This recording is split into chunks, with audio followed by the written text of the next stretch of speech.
Baik, selamat pagi, siang, malam, teman-teman. Di sini saya akan memaparkan mengenai pembangunan wilayah berdasarkan pendekatan klaster. Sebelumnya, perkenalkan, nama saya adalah Wahyu Wibowo Ginting dengan NIM 120220210 dari kelas RC. Dengan dosen pengampu sendiri yaitu ada Bapak Asirin ST.MT. Nah, mengenai pembangunan wilayah berdasarkan pendekatan klaster, kita terdapat beberapa outline, yaitu latar belakang, faktor yang menjadi keunggulan teori, manfaat, kebijakan, dan juga terdapat studi kasus. Kita masuk yang pertama, yaitu mengenai latar belakang. Nah, untuk teori sendiri dikembangkan oleh Michael Porter. Dia juga seorang dosen di salah satu universitas, yaitu Universitas Harvard. Porter sendiri mendefinisikan klaster sebagai kelompok perusahaan yang saling berhubungan, berdekatan secara geografis dengan institusi yang terkait dalam suatu bidang khusus, karena kebersamaan dan juga saling melengkapi. Nah, untuk yang melatar belakangi dari pengembangan yang dilakukan oleh Michael Porter ini, yaitu lambatnya pertumbuhan ekonomi di Amerika Serikat, dan pada saat itu juga adanya krisis ekonomi. Dari krisis ekonomi ini, Porter perlu membentukkan ulang model dalam pengembangan ekonomi wilayah, yaitu dalam konteks di sini adalah di Amerika Serikat. Dan Porter mengklaim bahwa kebijakan klaster merupakan perspektif yang baru dari yang sebelumnya, karena yang berfokus di kebijakan industri.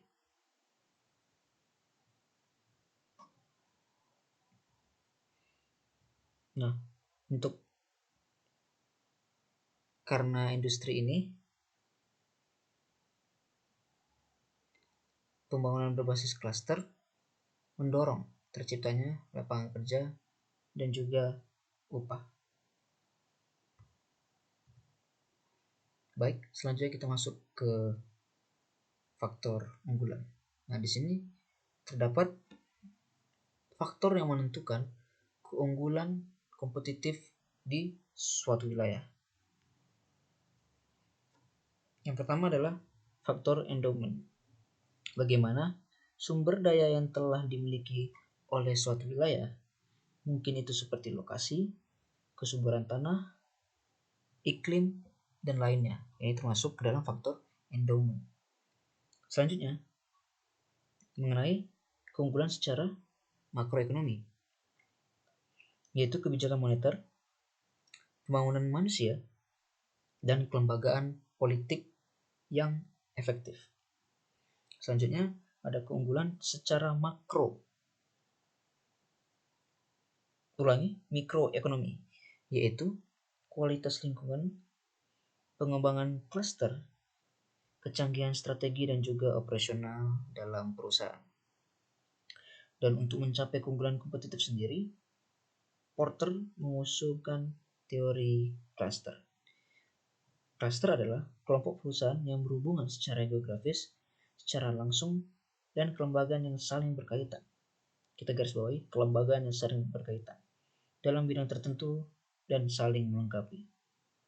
Dan klaster ini sendiri sudah bisa kita jumpai di banyak jenis-jenis industri yang nanti kita akan bahas di studi kasusnya. Nah, jika kita berbicara tentang faktor yang menentukan keunggulan dari suatu wilayah, dan di sini Porter mengusung teori klaster. Selanjutnya kita akan membahas apa sih keunggulan dari klaster ini sendiri. Yang pertama, keunggulannya yaitu meningkatkan produktivitas. Selain meningkatkan permintaan input khusus, kita harus juga meningkatkan permintaan atau pasokannya, karena ketersediaan personal khusus, layanan, dan komponen dan jumlah entitas yang menciptakannya.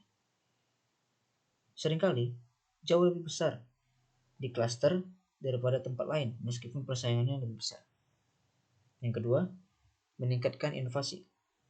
Partisipasi dari klaster juga menawarkan keuntungan dalam memahami kemungkinan teknologi, operasi, ataupun metode pengiriman yang baru. Selanjutnya, menciptakan bisnis baru.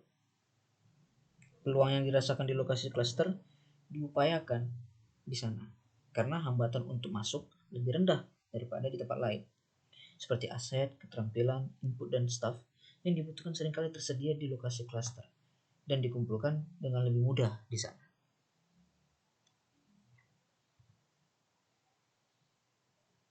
Selain keunggulan, kita juga membahas mengenai manfaat sebagai alat pengembangan ekonomi wilayah. Jadi, maksudnya adalah bagaimana manfaat klaster ini jika kita gunakan sebagai alat pengembangan suatu ekonomi wilayah. Yang pertama, meningkatkan keterkaitan atau bisa kita bilang linkage dan limpahan spillovers untuk mendorong perkembangan ekonomi yang lebih pesat. Baru selanjutnya, meningkatkan jumlah perusahaan terkait atau bisa kita bilang multiplikasi. Dan terakhir adalah meningkatkan efisiensi dan efektivitas kebijakan ekonomi tradisional.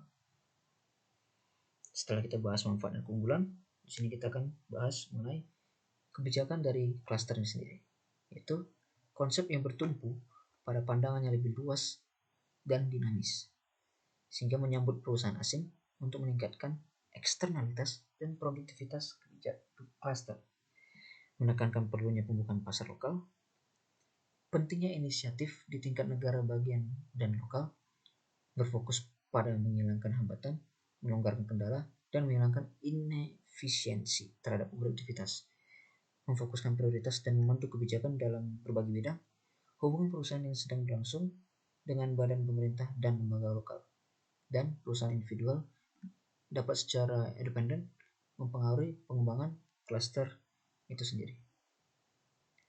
Nah, selanjutnya ada studi kasus, yaitu saya ambil mengenai pengembangan komoditas unggulan dengan pendekatan klaster industri yang berbasis pertanian yang berada di lokasinya adalah Kabupaten Lampung Timur.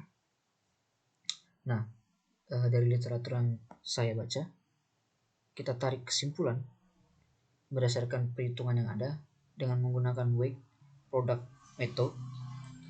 Di sini hasil dari analisis keluarlah output 4 skala prioritas komoditas pertanian unggulan dikembangkan dengan pendekatan klaster industri di Kabupaten Lampung Timur itu sendiri.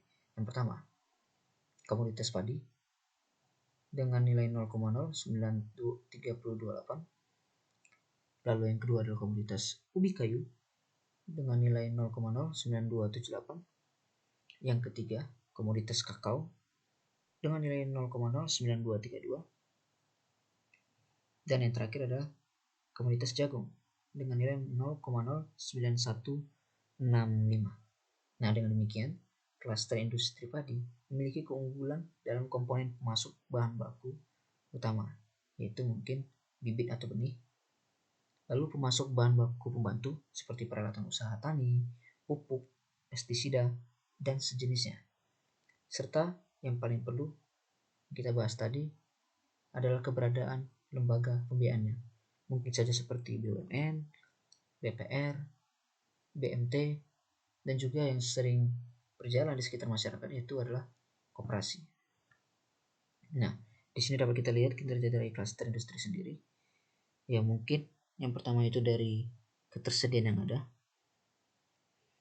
Baru kita masuk ke teknologi. Baru kita masuk lagi ke aksesibilitasnya. Baru yang terakhir adalah stakeholder yang berkaitan di dalam klaster industri ini sendiri.